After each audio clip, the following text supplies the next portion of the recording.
ਸਾਥੀਓ, ਪਹਿਲਾਂ ਤਾਂ ਸਾਰਿਆਂ ਨੂੰ ਪਿਆਰ ਭਰੀ ਸਤਿ ਸ੍ਰੀ ਅਕਾਲ, ਨਮਸਕਾਰ।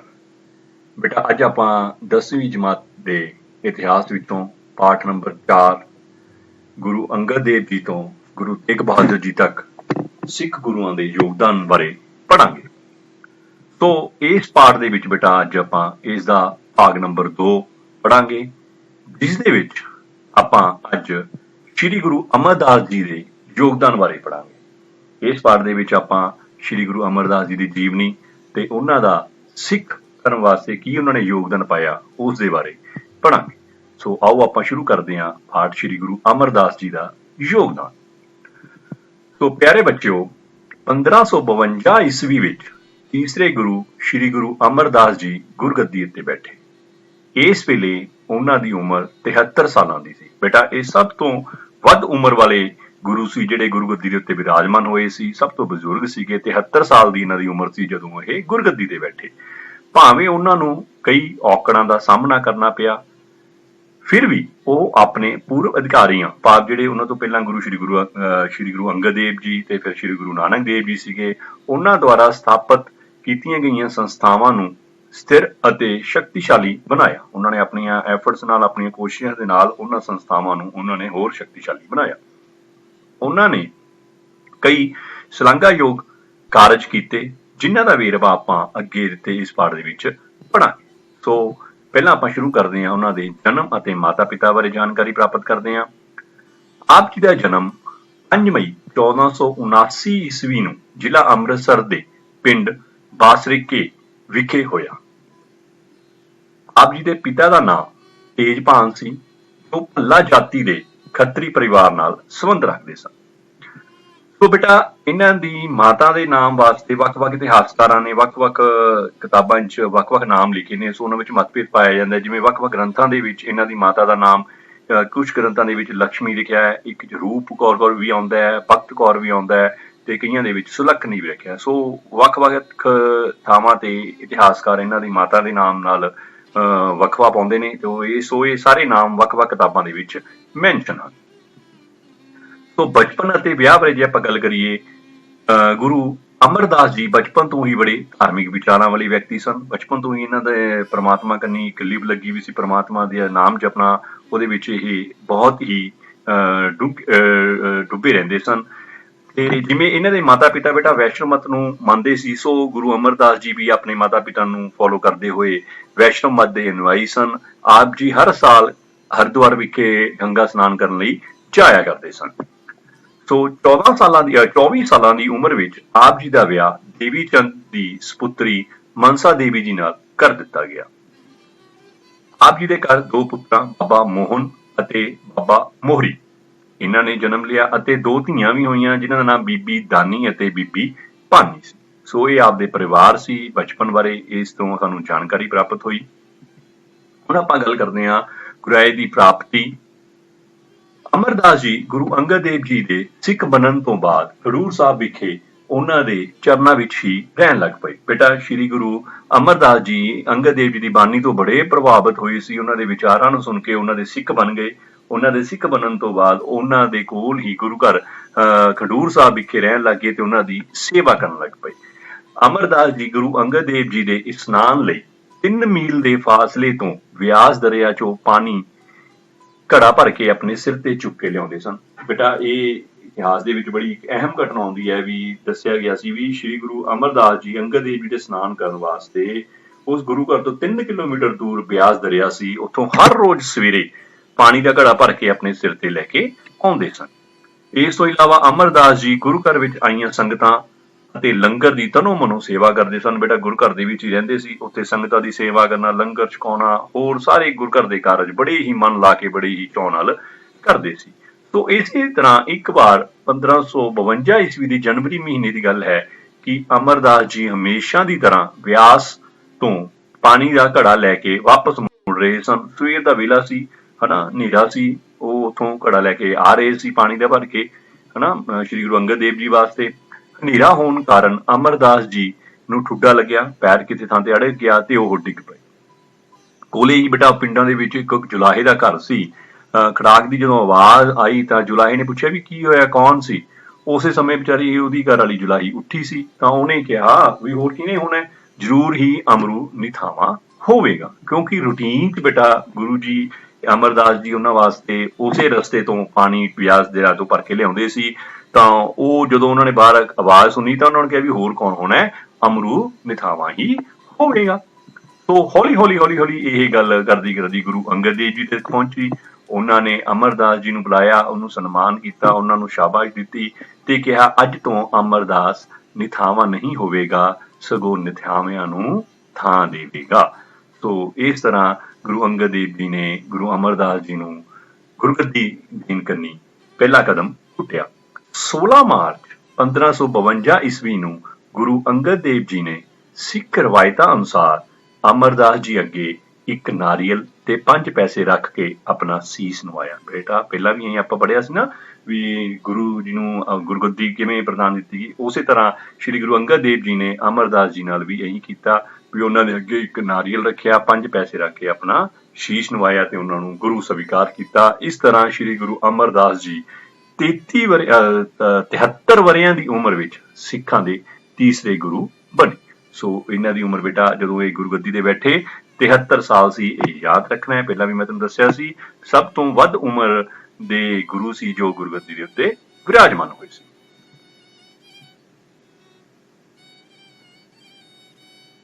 ਗੁਰੂ ਅਮਰਦਾਸ ਜੀ 1552 ਈਸਵੀ ਤੋਂ 1574 ਈਸਵੀ ਤੱਕ ਗੁਰਗੱਦੀ ਤੇ ਵਿਰਾਜਮਾਨ ਰਹੇ। ਇਹ ਸਮਾਂ ਸੀ ਜਦੋਂ ਸ੍ਰੀ ਗੁਰੂ ਅਮਰਦਾਸ ਜੀ ਗੁਰਗੱਦੀ ਤੇ ਵਿਰਾਜਮਾਨ ਰਹੇ। ਉਹਨਾਂ ਦੇ ਗੁਰਗੱਦੀ ਤੇ ਬੈਠਣ ਸਮੇਂ ਸਿੱਖ ਪੰਥ ਆਪਣੇ ਇਤਿਹਾਸ ਦੇ ਇੱਕ ਨਾਜ਼ੁਕ ਮੋੜ ਤੋਂ ਲੰਘ ਰਿਹਾ ਸੀ। ਬੇਟਾ ਸਿੱਖ ਪੰਥ ਦੀ ਹਲੇ ਸਿੱਖ ਪੰਥ ਦੇ ਦੋ ਹੀ ਗੁਰੂ, ਤੀਸਰੇ ਗੁਰੂ ਨੇ, ਸੋ ਸਮਾਂ ਥੋੜਾ ਹੋਇਆ ਸੀ। ਸੋ ਉਹ ਉੱਥੇ ਸਮੇਂ ਉਤਾਰ ਚੜਾਵ ਸਮਾਜ ਦੇ ਵਿੱਚ ਆਉਂਦੇ ਰਹਿੰਦੇ ਨੇ। ਤਾਂ ਸਿੱਖ ਜਿਹੜਾ ਧਰਮ ਸੀ ਉਸ ਸਮੇਂ ਬੜੇ ਨਾਜ਼ੁਕ ਮੋੜ ਵਿੱਚੋਂ ਲੰਘ ਰਿਹਾ ਸੀ।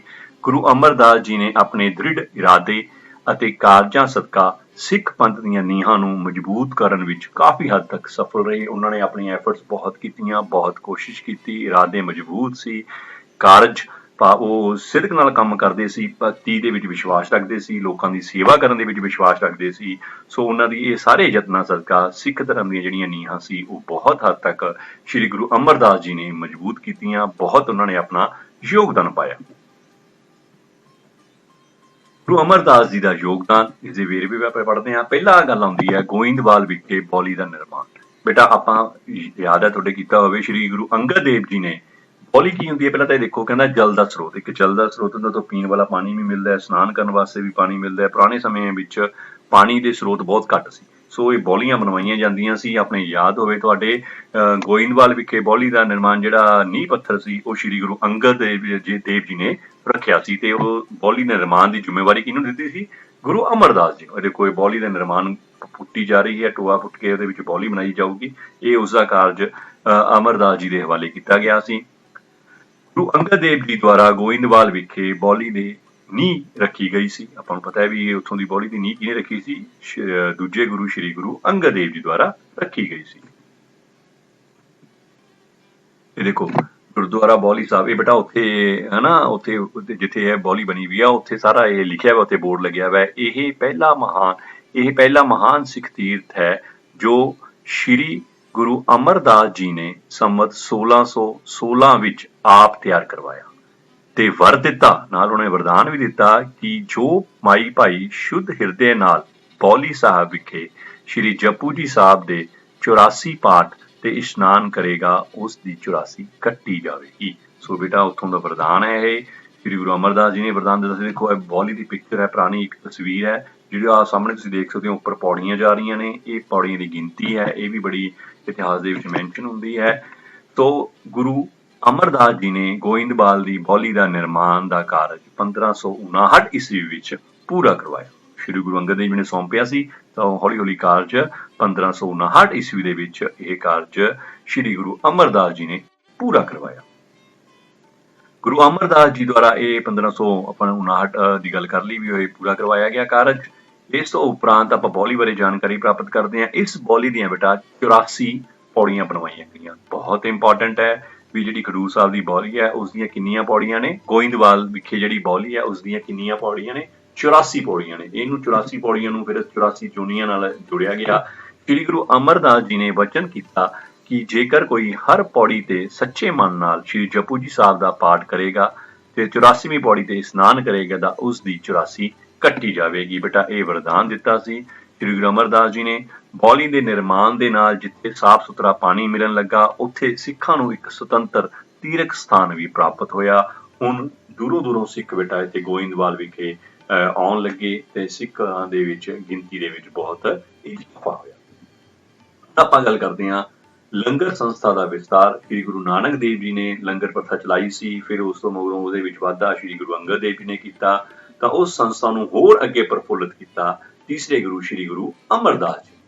ਸ੍ਰੀ ਗੁਰੂ ਅਮਰਦਾਸ ਜੀ ਨੇ ਲੰਗਰ ਪ੍ਰਥਾ ਨੂੰ ਜਾਰੀ ਰੱਖਿਆ ਤੇ ਲੰਗਰ ਸੰਸਥਾ ਦਾ ਵਧੇਰੇ ਵਿਸਤਾਰ ਕੀਤਾ। ਉਹਨਾਂ ਨੇ ਇਹਦੇ ਵਾਸਤੇ ਹੋਰ ਨਵੀਆਂ ਕੋਸ਼ਿਸ਼ਾਂ ਕੀਤੀਆਂ ਜਿਹਦੇ ਵਿੱਚ ਲੰਗਰ ਪ੍ਰਥਾ ਤੇ ਸੰਸਥਾ ਦਾ ਹੋਰ ਵਿਸਤਾਰ ਹੋ ਸਕੇ। ਉਹ ਕੀ ਸੀਗੀਆਂ?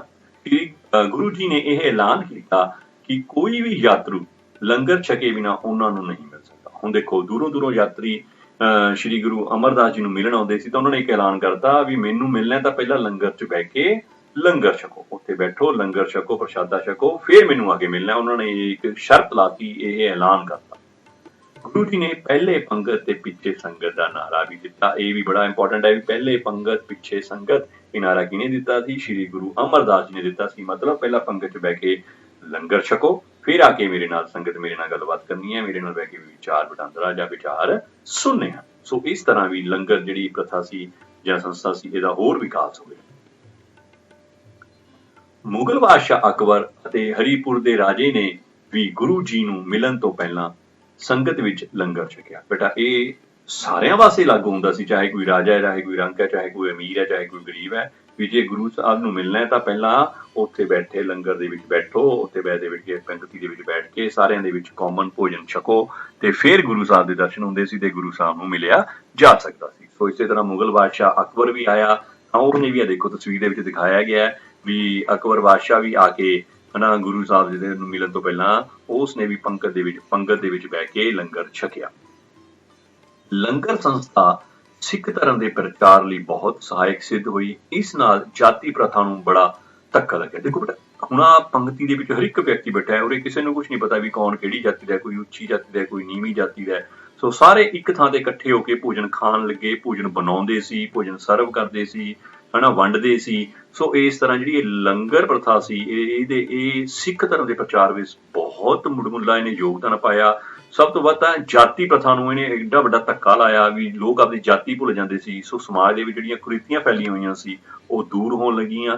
ਨੀਵੀਂ ਜਾਤੀਆਂ ਦੇ ਲੋਕ ਆ ਕੇ ਸਿੱਖ ਧਰਮ ਦੇ ਵਧੀਆ ਉਹਨਾਂ ਦੇ ਵਿੱਚ ਆ ਕੇ ਮਿਲਣ ਲੱਗੇ। ਉਹਨਾਂ ਦੇਖੋ ਇਹਦੇ ਵਿੱਚ ਲੰਗਰ ਬਣਾਇਆ ਜਾ ਰਿਹਾ ਹੈ ਤੇ ਪਤਾ ਨਹੀਂ ਵੀ ਕੌਣ ਵਿਅਕਤੀ ਕਿੱਥੋਂ ਆਇਆ, ਕੀ ਜਾਤੀ ਹੈ, ਲੰਗਰ ਵੰਡਿਆ ਜਾ ਰਿਹਾ ਹੈ। ਸੋ ਉੱਥੇ ਸਾਰੇ ਧਰਮਾਂ ਦੇ ਲੋਕ, ਸਾਰੇ ਜਾਤੀਆਂ ਦੇ ਲੋਕ ਇਕੱਤਰ ਹੋ ਕੇ ਇਹ ਲੰਗਰ ਛਕਦੇ ਸੀ। ਲੰਗਰ ਪ੍ਰਥਾ ਨਾਲ ਨੀਵੀਆਂ ਜਾਤੀਆਂ ਜੋ ਸਦੀਆਂ ਤੋਂ ਹੀ ਉੱਚ ਜਾਤੀ ਦੇ ਲੋਕਾਂ ਦੇ ਅਤਿਆਚਾਰ ਦਾ ਸ਼ਿਕਾਰ ਸਨ ਨੂੰ ਸਮਾਜ ਵਿੱਚ ਇੱਕ ਨਵਾਂ ਮਾਣ ਬਖਸ਼ਿਆ ਗਿਆ। ਬੇਟਾ ਉਹਨਾਂ ਨੂੰ ਬਰਾਬਰ ਦਾ ਰੁਤਬਾ ਮਿਲਿਆ। ਉਹਨਾਂ ਨੂੰ ਵੀ ਲੱਗਣ ਲੱਗਿਆ, ਸੈਲਫ ਕੌਨਫੀਡੈਂਸ ਆਇਆ ਵੀ ਸਾਡੀ ਵੀ ਸਮਾਜ ਦੇ ਵਿੱਚ ਕੋਈ ਥਾਂ ਹੈ। ਤਾਂ ਉਹ ਬਹੁਤ ਉਹਨਾਂ ਨੇ ਇਸ ਤਰ੍ਹਾਂ ਬਾਕੀ ਧਰਮਾਂ ਨੂੰ ਛੱਡ ਕੇ ਸਿੱਖ ਧਰਮ ਅਪਣਾਉਣਾ ਸ਼ੁਰੂ ਕਰ ਦਿੱਤਾ ਜਦੋਂ ਉਹਨਾਂ ਨੂੰ ਸਮਾਜ ਦੇ ਵਿੱਚ ਮਾਨ ਸਨਮਾਨ ਪ੍ਰਾਪਤ ਹੋਇਆ। ਇਸ ਨਾਲ ਸਿੱਖਾਂ ਵਿੱਚ ਆਪਸੀ ਭਾਈਚਾਰੇ ਦੀ ਭਾਵਨਾ ਵਧੀ। ਇਕੱਠੇ ਹੋ ਕੇ ਅਸੀਂ ਖਾ ਰਹੇ ਹਾਂ, ਲੰਗਰ ਬਣਾ ਰਹੇ ਹਾਂ, ਲੰਗਰ ਵੰਡ ਰਹੇ ਹਾਂ, ਲੰਗਰ ਛਕਾ ਰਹੇ ਹਾਂ ਤਾਂ ਆਪਸੀ ਭਾਈਚਾਰੇ ਦੀ ਭਾਵਨਾ ਦਾ ਵਿਕਾਸ ਹੋਇਆ।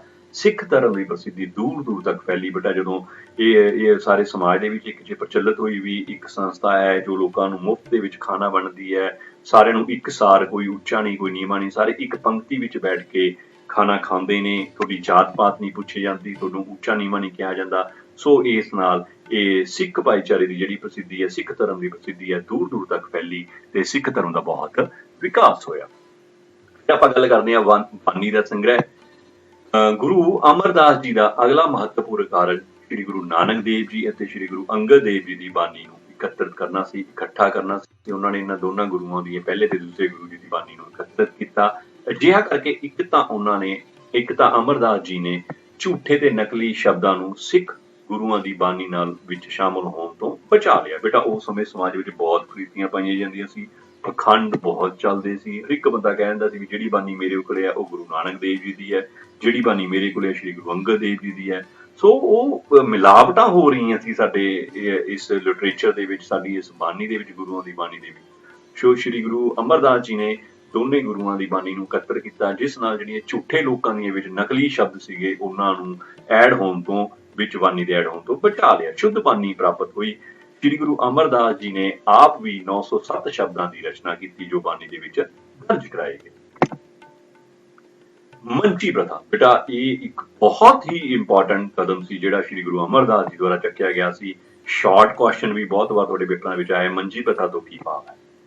ਦੇਖੋ ਬੇਟਾ, ਸ਼੍ਰੀ ਗੁਰੂ ਅਮਰਦਾਸ ਜੀ ਦੇ ਪ੍ਰਵਚਨਾਂ ਦਾ ਵਿਆਖਿਆ ਹੋਣ ਲੱਗੀ ਸੀ, ਉਸ ਸਮੇਂ ਸਿੱਖਾਂ ਦੀ ਗਿਣਤੀ ਦੇ ਵਿੱਚ ਬਹੁਤ ਵਾਧਾ ਹੋਇਆ ਸੀ। ਆਪਾਂ ਲੰਗਰ ਪ੍ਰਥਾ ਦੇਖਿਆ ਨਾ, ਉਹਦੇ ਨਾਲ ਪ੍ਰਸਿੱਧੀ ਦੂਰ ਦੂਰ ਫੈਲਣ ਤੱਕ ਸਿੱਖਾਂ ਦੀ ਗਿਣਤੀ ਦੇ ਵਿੱਚ ਬਹੁਤ ਵਾਧਾ ਹੋ ਗਿਆ ਸੀ। ਸਿੱਖਾਂ ਦੀ ਗਿਣਤੀ ਦੇ ਵਿੱਚ ਵਾਧਾ ਹੋਣ ਨਾਲ ਕੀ ਹੋਇਆ, ਗੁਰੂ ਅਮਰਦਾਸ ਜੀ ਦੇ ਸਮੇਂ ਸਿੱਖਾਂ ਦੀ ਗਿਣਤੀ ਵਿੱਚ ਬਹੁਤ ਵਾਧਾ ਹੋਇਆ, ਜਿਸ ਨਾਲ ਗੁਰੂ ਸਾਹਿਬ ਲਈ ਹਰ ਇੱਕ ਸਿੱਖ ਤੱਕ ਨਿੱਜੀ ਰੂਪ ਵਿੱਚ ਪਹੁੰਚਣਾ ਸੰਭਵ ਨਹੀਂ ਰਿਹਾ। ਪਹਿਲਾਂ ਤਾਂ ਬੇਟਾ ਗੁਰਸਿੱਖ ਆਉਂਦੇ ਸੀ, ਗੁਰੂ ਜੀ ਨੂੰ ਮਿਲਦੇ ਸੀ, ਉਹਨਾਂ ਦੇ ਆਮਣੇ ਸਾਹਮਣੇ ਬੈਠ ਕੇ ਵਿਚਾਰ ਵਟਾਂਦਰਾ, ਉਹਨਾਂ ਦੇ ਵਿਚਾਰ ਸੁਣਦੇ ਸੀ, ਗੁਰੂਆਂ ਦੀ ਬਾਣੀ ਸੁਣਦੇ ਸੀ। ਪਰ ਜਿਉਂ-ਜਿਉਂ ਸਿੱਖ ਸੰਗਤਾਂ ਦੀ ਗਿਣਤੀ ਵਿੱਚ ਵਾਧਾ ਹੋਣ ਲੱਗਿਆ, ਦੂਰ ਦੁਰਾਡੇ ਤੱਕ ਸਿੱਖ ਧਰਮ ਦਾ ਪ੍ਰਚਾਰ ਹੋ ਗਿਆ, ਤਾਂ ਹਰ ਇੱਕ ਸਿੱਖ ਨਾਲ ਡਾਇਰੈਕਟ, ਜਿਹਨੂੰ ਆਪਾਂ ਨਿੱਜੀ ਰੂਪ ਵਿੱਚ ਗੁਰੂ ਜੀ ਦਾ ਮਿਲਣਾ ਮੁਸ਼ਕਿਲ ਹੋ ਗਿਆ।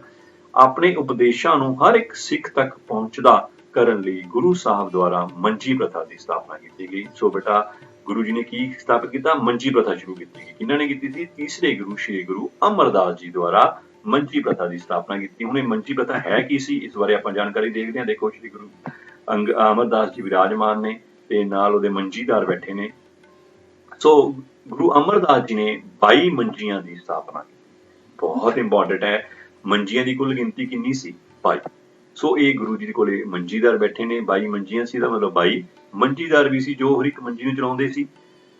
ਗੁਰੂ ਜੀ ਨੇ ਹਰ ਇੱਕ ਮੰਜੀ ਲਈ ਇੱਕ ਪ੍ਰਭਾਵਸ਼ਾਲੀ ਅਤੇ ਬਹੁਤ ਹੀ ਪਵਿੱਤਰ ਵਿਚਾਰਾਂ ਵਾਲੇ ਸਿੱਖ ਨੂੰ ਬਤੌਰ ਮੰਜੀਦਾਰ ਨਿਯੁਕਤ ਕੀਤਾ। 22 ਮੰਜੀਆਂ ਸੀ ਤਾਂ 22 ਮੰਜੀਦਾਰ ਨਿਯੁਕਤ ਕੀਤੇ ਗਏ। ਇਹਦੇ ਵਿੱਚ ਕੁਝ ਇਸਤਰੀਆਂ ਵੀ ਸੀਗੀਆਂ ਮੰਜੀਦਾਰ, ਜੋ ਗੁਰੂ ਜੀ ਦੇ ਵਚਨਾਂ ਨੂੰ ਵੱਖ-ਵੱਖ ਲੋਕਾਂ ਤੱਕ ਪਹੁੰਚਾਉਂਦੀਆਂ ਸਨ। ਇਹ ਉਸ ਦੀ ਤਸਵੀਰ ਹੈ। ਇਹ ਮੰਜੀਦਾਰ ਹੁਣ ਕੀ ਕਰਦੇ ਸੀ, ਇਹ ਮੰਜੀਦਾਰ ਗੁਰੂ ਜੀ ਦੇ ਉਪਦੇਸ਼ਾਂ ਦਾ ਪ੍ਰਚਾਰ ਕਰਦੇ ਸਨ, ਵੱਧ ਤੋਂ ਵੱਧ ਲੋਕਾਂ ਨੂੰ ਸਿੱਖ ਧਰਮ ਵਿੱਚ ਸ਼ਾਮਲ ਹੋਣ ਲਈ ਪ੍ਰੇਰਿਤ ਕਰਦੇ ਸਨ। ਸਿੱਖ ਸ਼ਰਧਾਲੂਆਂ ਤੋਂ ਮਾਇਆ ਇਕੱਤਰਿਤ ਕਰਕੇ ਗੁਰੂ ਸਾਹਿਬ ਤੱਕ ਪਹੁੰਚਦੀ ਕਰਦੇ ਸਨ। ਗੁਰੂ ਘਰ ਤੱਕ ਉਹ ਮਾਇਆ ਬੇਟਾ ਇਕੱਤਰ ਕਰਕੇ ਪਹੁੰਚਾਈ ਜਾਂਦੀ ਸੀ।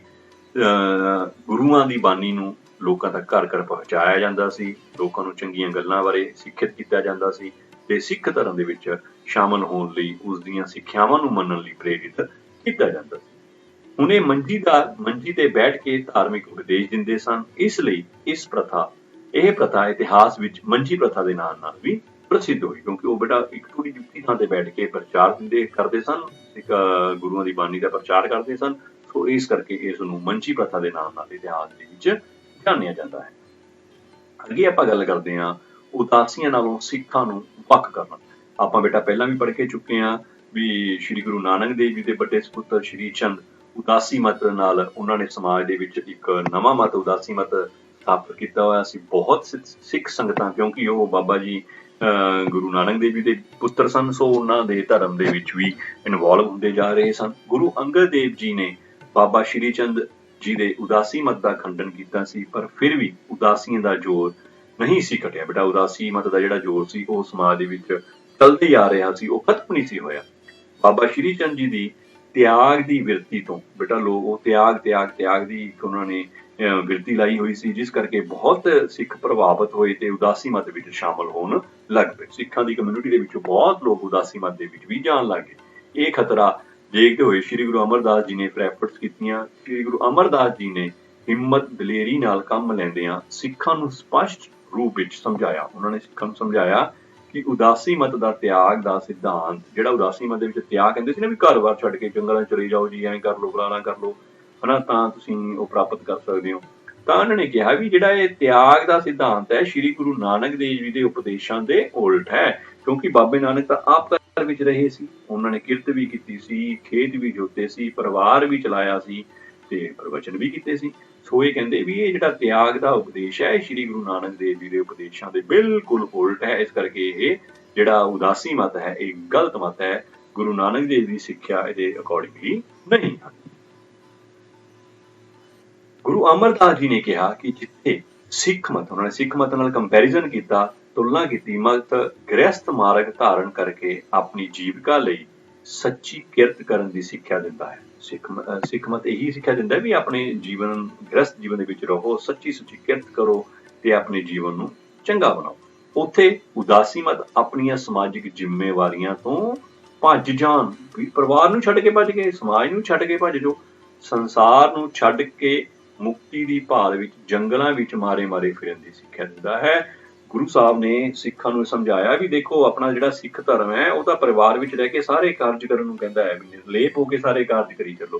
ਤੇ ਜਿਹੜਾ ਉਦਾਸੀ ਮਤ ਹੈ ਉਹ ਕਹਿੰਦਾ ਵੀ ਜ਼ਿੰਮੇਵਾਰੀਆਂ ਤੋਂ ਭੱਜ ਜਾਓ, ਸੰਸਾਰ ਛੱਡ ਜਾਓ, ਸਮਾਜ ਨੂੰ ਛੱਡ ਕੇ ਜੰਗਲਾਂ ਦੇ ਵਿੱਚ ਜਾ ਕੇ ਮੁਕਤੀ ਪ੍ਰਾਪਤ ਕਰੋ। ਸੋ ਇਹ ਗਲਤ ਹੈ। ਸਾਡਾ ਸਿੱਖ ਧਰਮ ਹੈ ਜਿਹੜਾ ਉਹ ਗੁਰੂ ਨਾਨਕ ਦੇਵ ਜੀ ਦੀਆਂ ਸਿੱਖਿਆਵਾਂ ਤੇ ਚੱਲਦਾ ਹੈ, ਨਾ ਕਿ ਉਦਾਸੀ ਮਤ ਦੀਆਂ ਸਿੱਖਿਆਵਾਂ ਤੇ ਚੱਲਦਾ ਹੈ। ਸੋ ਇਸ ਨਾਲ ਬਹੁਤ ਸਿੱਖ ਸੰਗਤ ਸੀ ਜਿਹੜੀ ਉਹ ਪ੍ਰਭਾਵਿਤ ਹੋਈ। ਇਸ ਤਰ੍ਹਾਂ ਗੁਰੂ ਸਾਹਿਬ ਜੀ ਦੇ ਅੰਤਕ ਯਤਨਾਂ ਸਦਕਾ ਸਿੱਖਾਂ ਨੇ ਉਦਾਸੀ ਮਤ ਤੋਂ ਆਪਣੇ ਸੰਬੰਧ ਹਮੇਸ਼ਾ ਲਈ ਤੋੜ ਲਏ। ਜਦੋਂ ਬੇਟਾ ਲੋਕਾਂ ਨੂੰ ਗਿਆਨ ਪ੍ਰਾਪਤ ਹੋਇਆ ਵੀ ਹਾਂ ਸ਼੍ਰੀ ਗੁਰੂ ਅਮਰਦਾਸ ਜੀ ਸਹੀ ਗੱਲ ਕਹਿੰਦੇ ਨੇ, ਉਹਨਾਂ ਨੇ ਜੋ ਤੁਲਨਾਤਮਕ ਗੱਲਾਂ ਕੀਤੀਆਂ, ਕੰਪੈਰੀਜ਼ਨ ਕਰਕੇ ਲੋਕਾਂ ਨੂੰ ਦੱਸਿਆ, ਤਾਂ ਉਹਨਾਂ ਨੇ ਹਮੇਸ਼ਾ ਵਾਸਤੇ ਉਦਾਸੀ ਮਤ ਤੋਂ ਤਿਆਗ ਦੇ ਲਿਆ। ਇਸ ਤਰ੍ਹਾਂ ਸਿੱਖ ਧਰਮ ਨੂੰ ਇੱਕ ਨਵੀਂ ਲੀਹ ਮਿਲੀ ਤਾਂ ਜੋ ਉਸ ਨੂੰ ਆਜ਼ਾਦੀ ਨਾਲ ਉਹ ਸਮਾਜ ਦੇ ਵਿੱਚ ਹੋਰ ਪ੍ਰਫੁੱਲਿਤ ਹੋ ਸਕੇ।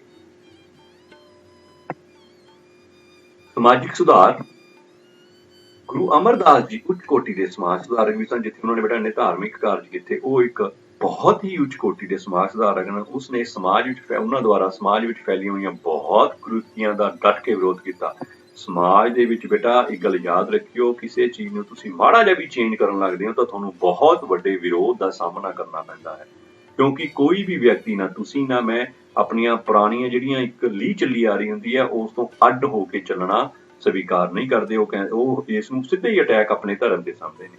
ਪਰ ਗੁਰੂ ਅਮਰਦਾਸ ਜੀ ਨੇ ਇਹ ਨੂੰ ਦੇਖਦੇ ਹੋਏ ਵੀ ਸਮਾਜ ਦੇ ਵਿੱਚ ਬਹੁਤ ਕੁਰੀਤੀਆਂ ਫੈਲੀਆਂ ਹੋਈਆਂ ਨੇ, ਉਹਨਾਂ ਨੇ ਇਸ ਨੂੰ ਹੱਥ ਪਾਇਆ। ਸਦੀਆਂ ਤੋਂ ਚੱਲੇ ਆ ਰਹੇ ਸਮਾਜਿਕ ਨਿਯਮਾਂ, ਪੁਰਾਣੇ ਰੂੜੀਵਾਦੀ ਰੀਤੀ ਰਿਵਾਜਾਂ ਵਿੱਚ ਤਬਦੀਲੀ ਲਿਆਉਣਾ ਬੜਾ ਹੀ ਔਖਾ ਕੰਮ ਸੀ। ਇਸ ਔਖੇ ਕੰਮ ਨੂੰ ਗੁਰੂ ਅਮਰਦਾਸ ਜੀ ਨੇ ਹੱਥ ਪਾਇਆ। ਉਹਨਾਂ ਨੇ ਨਿਡਰਤਾ ਨਾਲ ਇਸ ਨੂੰ ਕਿਹਾ ਵੀ ਮੈਂ ਤਾਂ ਸਮਾਜ ਦੇ ਵਿੱਚ ਸੁਧਾਰ ਕਰਕੇ ਹੀ ਰਹਾਂਗਾ। ਗੁਰੂ ਜੀ ਦਾ ਮੁੱਖ ਉਦੇਸ਼ ਸਿੱਖਾਂ ਦਾ ਵਿਅਰਥ ਅਤੇ ਗੁੰਝਲਦਾਰ ਰੀਤੀ ਰਿਵਾਜਾਂ ਤੋਂ ਛੁਟਕਾਰਾ ਕਰਵਾਉਣਾ। ਉਹ ਚਾਹੁੰਦੇ ਸੀ ਵੀ ਸਿੱਖ ਅਤੇ ਹੋਰ ਸਮਾਜ ਹੈ ਜਿਹੜਾ ਇਹ ਵਿਅਰਥ ਅਤੇ ਗੁੰਝਲਦਾਰ, ਬੜੀ ਬੇਟਾ ਉਸ ਸਮੇਂ ਸਮਾਜ ਦੇ ਵਿੱਚ ਅਡੰਬਰ, ਪਖੰਡ, ਰੀਤੀ ਰਿਵਾਜ ਸੀਗੇ ਜਿਹਦੇ ਵਿੱਚ ਲੋਕ ਫਸੇ ਹੋਏ ਸੀ, ਉਹਨਾਂ ਦਾ ਛੁਟਕਾਰਾ ਕਰਵਾਉਣਾ ਚਾਹੁੰਦੇ ਸੀ। ਉਹ ਹਿੰਦੂ ਸਿੱਖਾਂ ਵਿੱਚ ਆਪਸੀ ਪਿਆਰ ਅਤੇ ਭਾਈਚਾਰੇ ਦੀ ਭਾਵਨਾ ਨੂੰ ਜਗਾਉਣਾ ਤੇ ਪ੍ਰਫੁੱਲਿਤ ਕਰਨਾ ਸ਼੍ਰੀ ਗੁਰੂ ਅਮਰਦਾਸ ਜੀ ਦਾ ਮੁੱਖ ਮਕਸਦ ਸੀ। ਵੀ ਜੇ ਸਮਾਜ ਵਿੱਚੋਂ ਇਹ ਰੂੜੀਵਾਦੀ ਰੀਤੀ ਰਿਵਾਜ, ਅਡੰਬਰ ਇਹ ਦੂਰ ਹੋ ਜਾਣ ਤਾਂ ਇਹ ਆਪਸ ਲੋਕਾਂ ਵਿੱਚ ਪਿਆਰ ਵਧੂਗਾ ਤੇ ਉਹਨਾਂ ਦੇ ਵਿੱਚ ਭਾਈਚਾਰਾ ਵਧੂਗਾ। ਇਸ ਲਈ ਉਹਨਾਂ ਨੇ ਜਾਤੀ ਭੇਦਭਾਵ ਅਤੇ ਛੂਤ-ਛਾਤ ਦਾ ਵਿਰੋਧ ਕੀਤਾ। ਦੇਖੋ ਕਿੱਡੀ ਵੱਡੀ ਐਫਰਟ ਹੈ ਲੰਗਰ ਪ੍ਰਥਾ, ਜਾਤੀ ਭੇਦਭਾਵ ਅਤੇ ਛੂਤ-ਛਾਤ ਦੇ ਵਿਰੋਧ, ਕਿੱਡਾ ਵੱਡਾ ਤਮਾਚਾ ਹੈ। ਵੀ ਦੇਖੋ ਇਹ ਲੰਗਰ ਦੇ ਵਿੱਚ ਸਾਰੀ ਜਨਤਾ, ਪਤਾ ਨਹੀਂ ਕੌਣ ਕਿਸ ਜਾਤੀ ਦਾ ਹੈ, ਕੋਈ ਅਮੀਰ ਹੈ, ਕੋਈ ਗਰੀਬ ਹੈ, ਕੋਈ ਰਾਜਾ ਰੰਕ ਹੈ, ਇੱਕ ਥਾਂ ਦੇ ਉੱਤੇ ਬੈਠ ਕੇ ਲੰਗਰ ਛਕ ਰਹੇ ਨੇ, ਲੰਗਰ ਛਕਾ ਰਹੇ ਨੇ, ਹਨਾ। ਸੋ ਇਹ ਇੱਕ ਜਾਤੀ ਪ੍ਰਥਾ ਤੇ ਛੂਤ-ਛਾਤ ਦੇ ਉੱਤੇ ਮੂੰਹ ਦੇ ਚਪੇੜ ਸੀ। ਗੁਰੂ ਜੀ ਨੇ ਜਾਤ-ਪਾਤ ਅਤੇ ਛੂਤ-ਛਾਤ ਨੂੰ ਦੂਰ ਕਰਨ ਲਈ ਇਹ ਹੁਕਮ ਦੇ ਰੱਖਿਆ ਸੀ ਕਿ ਜੋ ਵੀ ਵਿਅਕਤੀ ਉਹਨਾਂ ਦੇ ਦਰਸ਼ਨਾਂ ਨੂੰ ਆਉਂਦਾ ਹੈ ਉਸ ਨੂੰ ਪਹਿਲਾਂ ਜਾਤ ਦਾ ਅਭਿਮਾਨ ਛੱਡ ਕੇ ਸਭਨਾਂ ਲੋਕਾਂ ਨਾਲ ਇੱਕੋ ਪੰਗਤ ਵਿੱਚ ਬੈਠ ਕੇ ਲੰਗਰ ਛਕਣਾ ਹੋਵੇਗਾ। ਆਪਾਂ ਨੂੰ ਪਤਾ ਹੈ ਵੀ ਉਹਨਾਂ ਨੇ ਇੱਕ ਸ਼ਰਤ ਲਾ ਦਿੱਤੀ ਵੀ ਮੈਨੂੰ ਮਿਲਣਾ ਪਹਿਲਾਂ ਲੰਗਰ ਛਕੋ, ਲੰਗਰ ਕਿਤੇ ਛਕੋ ਸਾਰਿਆਂ ਨਾਲ ਬਰਾਬਰ ਇੱਕੋ ਲਾਈਨ 'ਚ ਬੈਠ ਕੇ, ਕੋਈ ਉੱਚਾ ਨੀਵਾਂ ਨਹੀਂ ਬੈਠੂਗਾ, ਇੱਕੋ ਹੀ ਸਮਾਨ ਇੱਕ ਪੰਕਤੀ ਦੇ ਵਿੱਚ ਬੈਠ ਕੇ ਲੰਗਰ ਛਕੋ। ਆਪਦੀ ਜਾਤੀ ਦਾ, ਊਚ ਨੀਚ ਦਾ, ਅਮੀਰ ਗਰੀਬ ਦਾ ਅਭਿਮਾਨ ਛੱਡੋ। ਤਾਂ ਇਸ ਦੇ ਵਿੱਚ ਬੇਟਾ ਲੋਕਾਂ ਦੇ ਵਿੱਚ ਆਪਸੀ ਭਾਈਚਾਰਾ ਪੈਦਾ ਹੋਇਆ। ਉਹਨਾਂ ਦੇ ਵਿੱਚ ਜਾਤ ਪਾਤ ਦਾ ਜਿਹੜਾ ਉਹ ਸੀਗਾ, ਛੂਤ-ਛਾਤ ਦਾ ਜਿਹੜਾ ਸੀਗਾ ਅਮੀਰ ਗਰੀਬਾਂ ਦਾ, ਉਹ ਵੀ ਸਮਾਪਤ ਹੋਇਆ। ਸੋ ਇਸ ਤਰ੍ਹਾਂ ਸਮਾਜ ਦੇ ਵਿੱਚੋਂ ਜਾਤੀ ਪਾਤੀ ਦਾ ਭੇਦਭਾਵ ਅਤੇ ਛੂਤ-ਛਾਤ ਦਾ ਵਿਰੋਧ ਕੀਤਾ ਅਤੇ ਉਸਨੂੰ ਦੂਰ ਕਰਨ ਦਾ ਪੁਰਜੋਰ ਯਤਨ ਕੀਤਾ ਸ਼੍ਰੀ ਗੁਰੂ ਅਮਰਦਾਸ ਜੀ। ਉਹ ਸਮਾਜਿਕ ਸੁਧਾਰਾਂ ਦੇ ਵਿੱਚ ਸਤੀ ਪ੍ਰਥਾ ਦੀ ਨਿਖੇਧੀ ਬੇਟਾ ਬਹੁਤ ਹੀ ਭਿਆਨਕ ਜਿਹੜੀ ਇਹ ਪ੍ਰਥਾ ਸੀ ਸਾਡੇ ਸਮਾਜ ਦੇ ਵਿੱਚ, ਹਿੰਦੂ ਸਮਾਜ ਦੇ ਵਿੱਚ ਤੇ ਉਸ ਸਮੇਂ ਦੇ ਸਮਾਜ ਦੇ ਵਿੱਚ ਚੱਲੀ ਆ ਰਹੀ ਸੀ ਸਤੀ ਪ੍ਰਥਾ। ਇਸ ਦੀ ਸ਼੍ਰੀ ਗੁਰੂ ਅਮਰਦਾਸ ਜੀ ਨੇ ਸਖਤ ਨਿਖੇਧੀ ਕੀਤੀ। ਗੁਰੂ ਜੀ ਨੇ ਸਮਾਜ ਵਿੱਚ ਪ੍ਰਚਲਿਤ ਸਤੀ ਪ੍ਰਥਾ ਦਾ ਡਟ ਕੇ ਵਿਰੋਧ ਕੀਤਾ। ਬਹੁਤ ਹੀ ਮਾੜੀ ਕੁਰੀਤੀ ਸੀ ਬੇਟੋ। ਦੇਖੋ ਤਸਵੀਰ ਵਿੱਚ ਵੀ ਤੁਸੀਂ ਦੇਖ ਸਕਦੇ ਹੋ ਕਿ ਇਸਤਰੀ ਨੂੰ, ਹਨਾ, ਜਿਉਂਦੀ ਇਸਤਰੀ ਨੂੰ ਜਲਾਇਆ ਜਾ ਰਿਹਾ ਹੈ ਕਿਉਂਕਿ ਉਸਦੇ ਪਤੀ ਦੀ ਮੌਤ, ਉਸਦਾ ਪਤੀ ਤਾਂ ਮਰ ਚੁੱਕਿਆ, ਉਸਦੀ ਲਾਸ਼ ਨੂੰ ਤਾਂ ਜਲਾਉਣਾ ਹੀ ਜਲਾਉਣਾ ਸੀ, ਤਾਂ ਉਸ ਇਸਤਰੀ ਨੂੰ ਵੀ ਆਪਣੇ ਮਰੇ ਹੋਏ ਪਤੀ ਦੇ ਨਾਲ ਜਿਉਂਦੇ ਜਲਾਇਆ ਜਾ ਰਿਹਾ ਹੈ। ਇਹ ਸੀ ਸਤੀ ਪ੍ਰਥਾ। ਦੇਖੋ ਕਿੱਡਾ ਦਰਦਨਾਕ ਹੈ। ਆਪਣੇ ਮਾੜਾ ਜਿਹਾ ਹੱਥ ਦੇ ਉੱਤੇ ਕੋਈ ਚੀਜ਼ ਗਰਮ ਪਾਣੀ ਪੈ ਜਾਏ, ਕੋਈ ਹਨਾ ਗਰਮ ਚੀਜ਼ ਗਿਰ ਜੇ, ਹੱਥ ਐ ਮੱਚ ਜਾਂਦਾ ਆਪਣਾ, ਹਨਾ। ਤਾਂ ਇੱਕ ਜਿਉਂਦੇ ਵਿਅਕਤੀ ਨੂੰ ਅੱਗ ਦੇ ਵਿੱਚ ਪਾ ਦੇਣਾ ਤਾਂ ਕਿੱਡੀ ਦਰਦਨਾਕ ਖਤਰਨਾਕ ਚੀਜ਼ ਹੈ ਇਹ। ਇਹ ਸਤੀ ਪ੍ਰਥਾ ਦਾ ਸ੍ਰੀ ਗੁਰੂ ਅਮਰਦਾਸ ਜੀ ਨੇ ਡਟ ਕੇ ਵਿਰੋਧ ਕੀਤਾ। ਇਹ ਪ੍ਰਥਾ ਕੀ ਸੀ? ਇਸ ਪ੍ਰਥਾ ਦੇ ਅਨੁਸਾਰ ਜੇਕਰ ਕਿਸੇ ਇਸਤਰੀ ਦੇ ਪਤੀ ਦੀ ਮੌਤ ਹੋ ਜਾਂਦੀ ਸੀ ਤਾਂ ਉਸ ਇਸਤਰੀ ਨੂੰ ਜ਼ਬਰਦਸਤੀ ਉਸ ਦੇ ਪਤੀ ਦੀ ਚਿਤਾ ਨਾਲ ਜਿੰਦਾ ਜਲਾ ਦਿੱਤਾ ਜਾਂਦਾ ਸੀ। ਬਹੁਤ ਬੇਟਾ ਦੇਖੋ, ਗੱਲ ਕਰਦੇ ਹੋਈ ਮਨ ਰੂਹ ਕੰਬ ਉੱਠਦੀ ਹੈ। ਤਾਂ ਜਿਹੜੀਆਂ ਇਸਤਰੀਆਂ ਨੂੰ ਇਸ ਤਰ੍ਹਾਂ ਜਲਾਇਆ ਗਿਆ ਹੋ, ਉਹਨਾਂ ਵਿਚਾਰੀਆਂ ਦਾ ਕੀ ਹਾਲ ਹੋਇਆ ਹੋ। ਸੋ ਸ਼੍ਰੀ ਗੁਰੂ ਅਮਰਦਾਸ ਜੀ ਨੇ ਇਸ ਪ੍ਰਥਾ ਦਾ ਡਟ ਕੇ ਵਿਰੋਧ ਕੀਤਾ ਤੇ ਇਸ ਨੂੰ ਖਤਮ ਕਰਨ ਵਾਸਤੇ ਪੁਰਜੋਰ ਕੋਸ਼ਿਸ਼ ਕੀਤੀ। ਹੋਰ ਸਮਾਜਿਕ ਸੁਧਾਰਾਂ ਦੇ ਵਿੱਚ ਬੇਟਾ ਬਾਲ ਵਿਵਾਹ ਅਤੇ ਪਰਦਾ ਪ੍ਰਥਾ, ਬੱਚਿਆਂ ਦਾ ਵਿਵਾਹ ਕਰ ਦਿੱਤਾ ਤੇ ਛੋਟੀ ਉਮਰ ਦਾ, ਉਸ ਦਾ ਵੀ ਇਹਨਾਂ ਨੇ ਵਿਰੋਧ ਕੀਤਾ। ਇਸਤਰੀਆਂ ਦੇ ਵਿੱਚ ਪਰਦਾ ਪ੍ਰਥਾ, ਮੂੰਹ ਨੂੰ ਢੱਕ ਕੇ ਰੱਖਣਾ, ਜਿਹਦੇ ਨਾਲ ਉਹਨਾਂ ਨੂੰ ਬਹੁਤ ਬਿਮਾਰੀਆਂ ਲੱਗ ਸਕਦੀਆਂ ਸੀ, ਉਸ ਦਾ ਗੁਰੂ ਜੀ ਨੇ ਬਹੁਤ ਵਿਰੋਧ ਕੀਤਾ।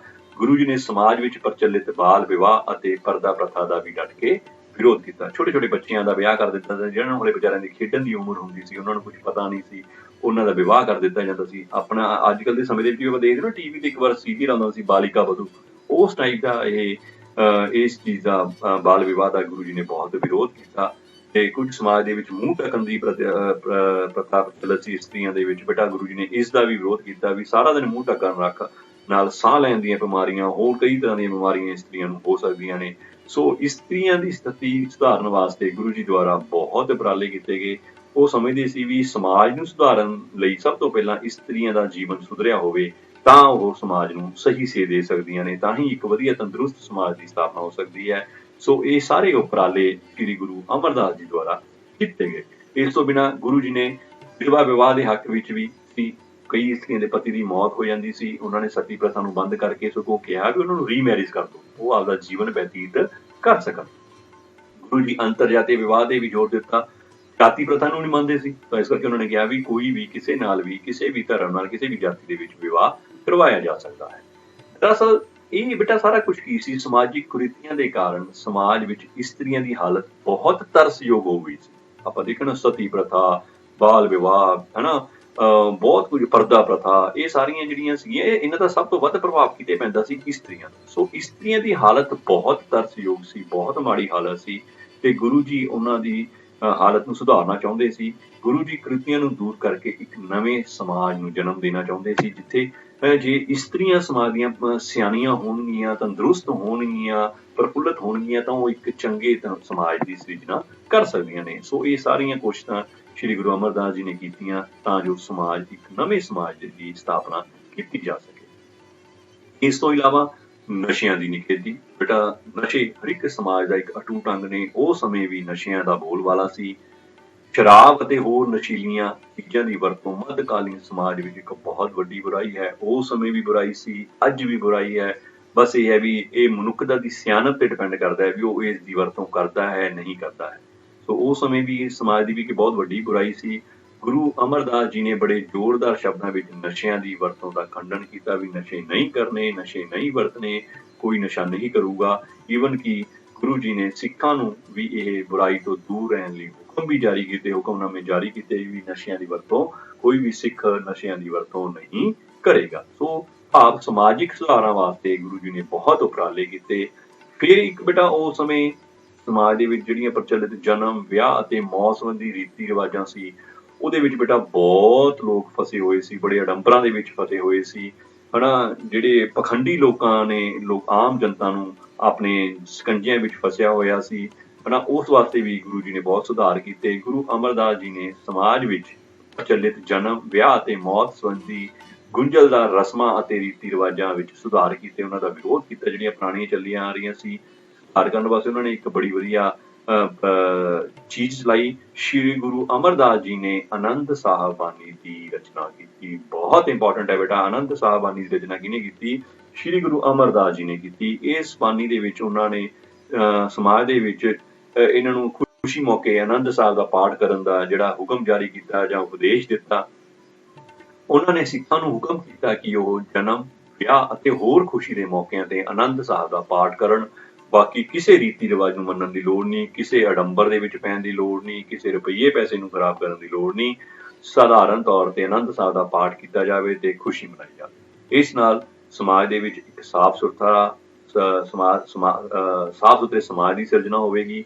ਲੋਕਾਂ ਦਾ ਪੈਸਾ ਬਚੇਗਾ, ਅਡੰਬਰਾਂ ਤੋਂ ਲੋਕ ਦੂਰ ਰਹਿਣਗੇ। ਇਸ ਤਰ੍ਹਾਂ ਗੁਰੂ ਜੀ ਦੇ ਸੁਧਾਰਾਂ ਦੇ ਫਲਸਰੂਪ ਸਿੱਖਾਂ ਨੇ ਵਿਅਰਥ ਅਤੇ ਗੁੰਝਲਦਾਰ ਰੀਤੀ ਰਿਵਾਜਾਂ ਨੂੰ त्याग दिता ते समाज दे विच एक वखरे सिख समाज की स्थापना की। एक बेटा होर सम्राट अकबर का गोइंदवाल विच आउणा ये भी इतिहासिक दी एक महत्वपूर्ण घटना है। सम्राट अकबर सी वो गुरु जी तो प्रभावित होकर उन्होंने मिलने वास्ते गोइंदवाल आया। की सी गुरु अमरदास जी की अध्यात्मिक महानता नूं मुख रखते हुए आले दुआले बेटा उन्हों का बहुत प्रभाव सी उसनूं मुख रखते हुए सम्राट अकबर जदों चित्तौड़गढ़ की जित नूं प्राप्त हुई तां गुरु जी के दर्शन करने वास्ते उत्थे वो गोइंदवाल आए। पर ਉਹ ਗੁਰੂ ਜੀ ਦੇ ਦਾ ਫਿਰ ਉਹੀ ਇੱਕ ਸ਼ਰਤ ਸੀ ਵੀ ਮੈਨੂੰ ਮਿਲਣ ਤੋਂ ਪਹਿਲਾਂ ਲੰਗਰ ਛਕੋ। ਸੋ ਫਿਰ ਉਹੀ ਅਕਬਰ ਨਾਲ ਵੀ ਇਹੀ ਹੋਇਆ। ਦੇਖੋ ਜੀ ਅਕਬਰ ਵੀ ਹਨਾ ਲੰਗਰ ਦੇ ਵਿੱਚ ਬੈਠਾ ਪੰਗਤ ਦੇ ਵਿੱਚ ਬਹਿ ਕੇ ਲੰਗਰ ਛਕ ਰਿਹਾ ਸਮੂਹ ਸੰਗਤ ਦੇ ਨਾਲ। ਲੰਗਰ ਸੰਸਥਾ ਦੇ ਨਿਯਮਾਂ ਅਨੁਸਾਰ ਸਮਰਾਟ ਅਕਬਰ ਨੇ ਵੀ ਪਹਿਲਾਂ ਪੰਗਤ ਵਿੱਚ ਬੈਠ ਕੇ ਲੰਗਰ ਛਕਿਆ। ਉਹ ਗੁਰੂ ਜੀ ਦੀ ਸ਼ਖਸੀਅਤ ਤੋਂ ਬਹੁਤ ਪ੍ਰਭਾਵਿਤ ਹੋਇਆ। ਬੇਟਾ ਇਹ ਮੁਗਲ ਬਾਦਸ਼ਾਹ ਅਕਬਰ ਤੱਕ ਦੇ ਮੁਗਲ ਬਾਦਸ਼ਾਹਾਂ ਦੇ ਗੁਰੂ ਸਾਹਿਬਾਨ ਨਾਲ ਬਹੁਤ ਵਧੀਆ ਸੰਬੰਧ ਰਹੇ। ਸੋ ਉਸੇ ਤਰ੍ਹਾਂ ਅਕਬਰ ਸੀ ਜਿਹੜਾ ਇਹ ਵੀ ਸ਼੍ਰੀ ਗੁਰੂ ਅਮਰਦਾਸ ਜੀ ਤੋਂ ਬਹੁਤ ਪ੍ਰਭਾਵਿਤ ਹੋਇਆ ਤੇ ਉਹ ਪ੍ਰਭਾਵਿਤ ਹੋਣ ਨਾਲ ਗੁਰੂ ਜੀ ਦੀ ਸ਼ਖਸੀਅਤ ਤੋਂ ਪ੍ਰਭਾਵਿਤ ਹੋ ਕੇ ਅਕਬਰ ਨੇ ਯਾਤਰੀਆਂ ਦਾ ਜਿਹੜਾ ਯਾਤਰਾ ਕਰ ਸੀ ਉਹ ਮਾਫ ਕਰ ਦਿੱਤਾ। ਉਸ ਸਮੇਂ ਬੇਟਾ ਅਕਾਲ ਪੈਂਦੇ ਰਹਿੰਦੇ ਸਨ। ਗੁਰੂ ਜੀ ਦੇ ਕਹਿਣ ਤੇ ਅਕਬਰ ਦੁਆਰਾ 1 ਸਾਲ ਲਈ ਕਿਸਾਨਾਂ ਦਾ ਭੂਮੀ ਕਰ ਵੀ ਮਾਫ ਕਰ ਦਿੱਤਾ ਗਿਆ। ਸੋ ਇਹ ਜਿਹੜੀਆਂ ਚੀਜ਼ਾਂ ਨੇ ਇਹ ਸਾਨੂੰ ਦਿਖਾਉਂਦੀਆਂ ਨੇ ਮੁਗਲ ਬਾਦਸ਼ਾਹਾਂ ਦੇ ਸਾਡੇ ਗੁਰੂ ਸਾਹਿਬਾਨ ਨਾਲ ਸੰਬੰਧ ਕਿਸ ਤਰ੍ਹਾਂ ਦੇ ਸੀ। ਬਹੁਤ ਹੀ ਪ੍ਰਭਾਵਸ਼ਾਲੀ ਸੰਬੰਧ ਸਨ। ਇਹ ਮੁਗਲ ਸਮਰਾਟ ਗੁਰੂ ਜੀ ਦੀ ਸ਼ਖਸੀਅਤਾਂ ਤੋਂ ਬਹੁਤ ਪ੍ਰਭਾਵਿਤ ਸਨ। ਇਹ ਤਾਂ ਬਾਅਦ ਦੇ ਵਿੱਚ ਜਾ ਕੇ ਸੰਬੰਧ ਖਰਾਬ ਹੋਏ ਜਦੋਂ ਇਹਨਾਂ ਮੁਗਲ ਬਾਦਸ਼ਾਹਾਂ ਦੇ ਵਿੱਚ ਵੀ ਅਤਿਆਚਾਰੀ ਸਮਰਾਟ ਆਉਣੇ ਸ਼ੁਰੂ ਹੋ ਗਏ। ਸੋ ਅਕਬਰ ਨੇ ਗੁਰੂ ਜੀ ਦੀ ਬੇਟੀ ਬੀਬੀ ਭਾਨੀ ਨੂੰ ਵੀ ਜ਼ਮੀਨ ਦਿੱਤੀ। ਸੋ ਇਸ ਤਰ੍ਹਾਂ ਗੁਰੂ ਜੀ ਦੇ ਜੀਵਨ ਦੇ ਵਿੱਚ ਬਹੁਤ ਉਹਨਾਂ ਨੇ ਸਿੱਖ ਧਰਮ ਦੇ ਵਾਸਤੇ ਜੋ ਕੀਤਾ ਉਹ ਆਪਣੇ ਉਹ ਕੀਤਾ।